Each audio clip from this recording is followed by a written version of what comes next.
बैकुंठ चतुर्दशी को हरिहर का मिलन कहा जाता है, अर्थात भगवान शिव और भगवान विष्णु का मिलन। विष्णु एवं शिव के उपासक इस दिन को बहुत उत्साह से मनाते हैं। दीपावली त्योहार की तरह भगवान शिव और विष्णु का मिलन का उत्सव भी मनाया जाता है। खास तौर पर यह उज्जैन, वाराणसी में मनाई जाती है। इस दिन उज्जैन में भव्य आयोजन किया जाता है। शहर के बीच से भगवान की सवारी निकलती है जो महाकालेश्वर मंदिर तक जाती है। इस दिन उज्जैन में उत्सव का माहौल चारों ओर रहता है।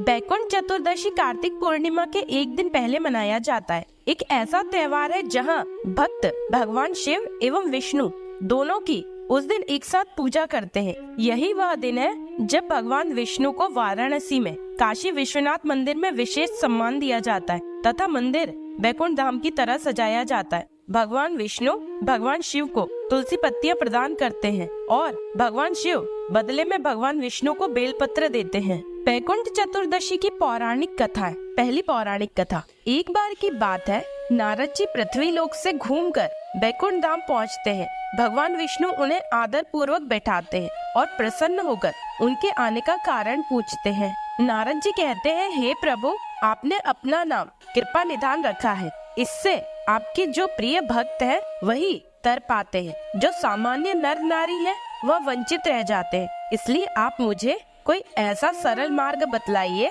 जिससे सामान्य भक्त भी आपकी भक्ति कर मुक्ति पा सके। यह सुनकर भगवान विष्णु बोले, हे नारद, मेरी बात ध्यान पूर्वक सुनो। कार्तिक शुक्ल पक्ष की चतुर्दशी को जो नर नारी व्रत का पालन करेंगे और श्रद्धा भक्ति से मेरी पूजा अर्चना करेंगे, उनके लिए स्वर्ग के द्वार साक्षात खुले रहेंगे। इसके बाद विष्णु जी अपने बैकुंठ के द्वारपाल जय विजय को बुलाते हैं और उन्हें कार्तिक चतुर्दशी को बैकुंठ के द्वार खुला रखने का आदेश देते हैं। भगवान विष्णु कहते हैं कि इस दिन जो भी भक्त मेरा थोड़ा सा भी नाम लेकर पूजन करेगा वह बैकुंठ धाम को प्राप्त करेगा। दूसरी पौराणिक कथा, एक बार भगवान विष्णु देवादिदेव महादेव का पूजन करने के लिए काशी आए। वहाँ मणिकर्णिका घाट पर स्नान करके उन्होंने 1000 स्वर्ण कमल पुष्पों से भगवान विश्वनाथ के पूजन का संकल्प किया। अभिषेक के बाद जब वे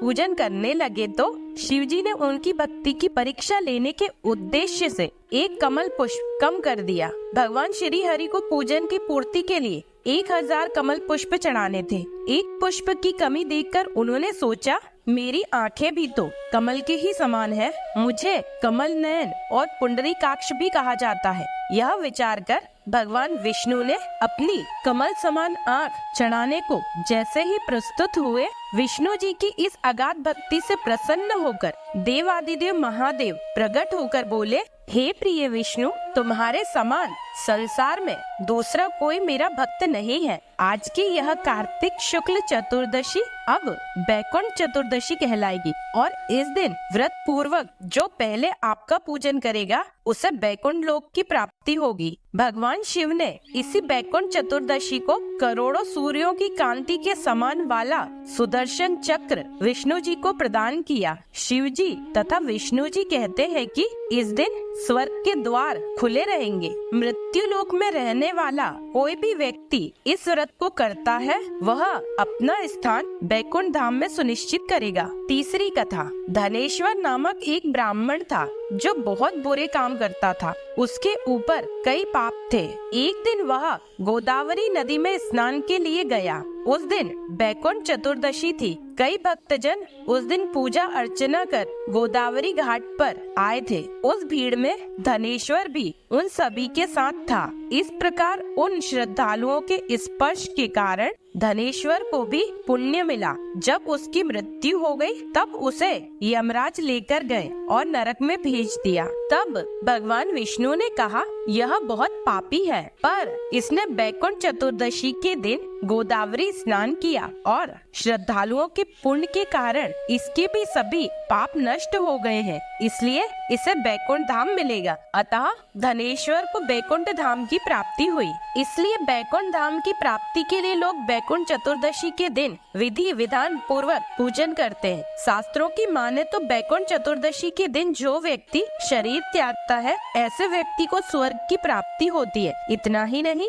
जो व्यक्ति इस दिन भगवान शिव और भगवान विष्णु की उपासना करता है, उसके जीवन के सभी पाप समाप्त हो जाते हैं। ऐसी भी मान्यता है कि इसी दिन महाभारत युद्ध में मारे गए लोगों का भगवान श्री कृष्ण ने श्राद्ध करवाया था, इसलिए इस दिन तर्पण कार्य करने का भी विशेष महत्व है। बैकुंठ चतुर्दशी के उपाय। बैकुंठ चतुर्दशी के दिन आप भगवान विष्णु और भगवान शिव दोनों की पूजा करें। साथ ही इस दिन आप भगवान विष्णु को बेलपत्र और भगवान शिव को तुलसी की पत्तियां अर्पित करें। यह सिर्फ बैकुंठ चतुर्दशी के दिन अर्पित करने का विधान है। ऐसा करने से आपके जीवन के सारे कष्ट कम हो जाएंगे और आपकी सभी मनोकामनाएं पूर्ण होंगी। मान्यता है कि इस दिन भगवान विष्णु ने शिव जी को प्रसन्न करने के लिए काशी में गंगा घाट के तट पर दीप प्रज्वलित किए थे। इस दिन जो भी संध्या काल के समय तीर्थ घाटों पर अथवा पवित्र नदियों के समीप दीपदान करता है, उस पर महादेव सहित भगवान विष्णु की अपार कृपा बरसती है और उसका जीवन दीप की तरह प्रकाशित होता है। इस दिन माना जाता है कि जो भी भगवान विष्णु के निमित्त 1000 कमल के पुष्प उनको अर्पित करता है और उनके मंत्र का जाप करते हुए उन्हें पुष्प अर्पित करता है,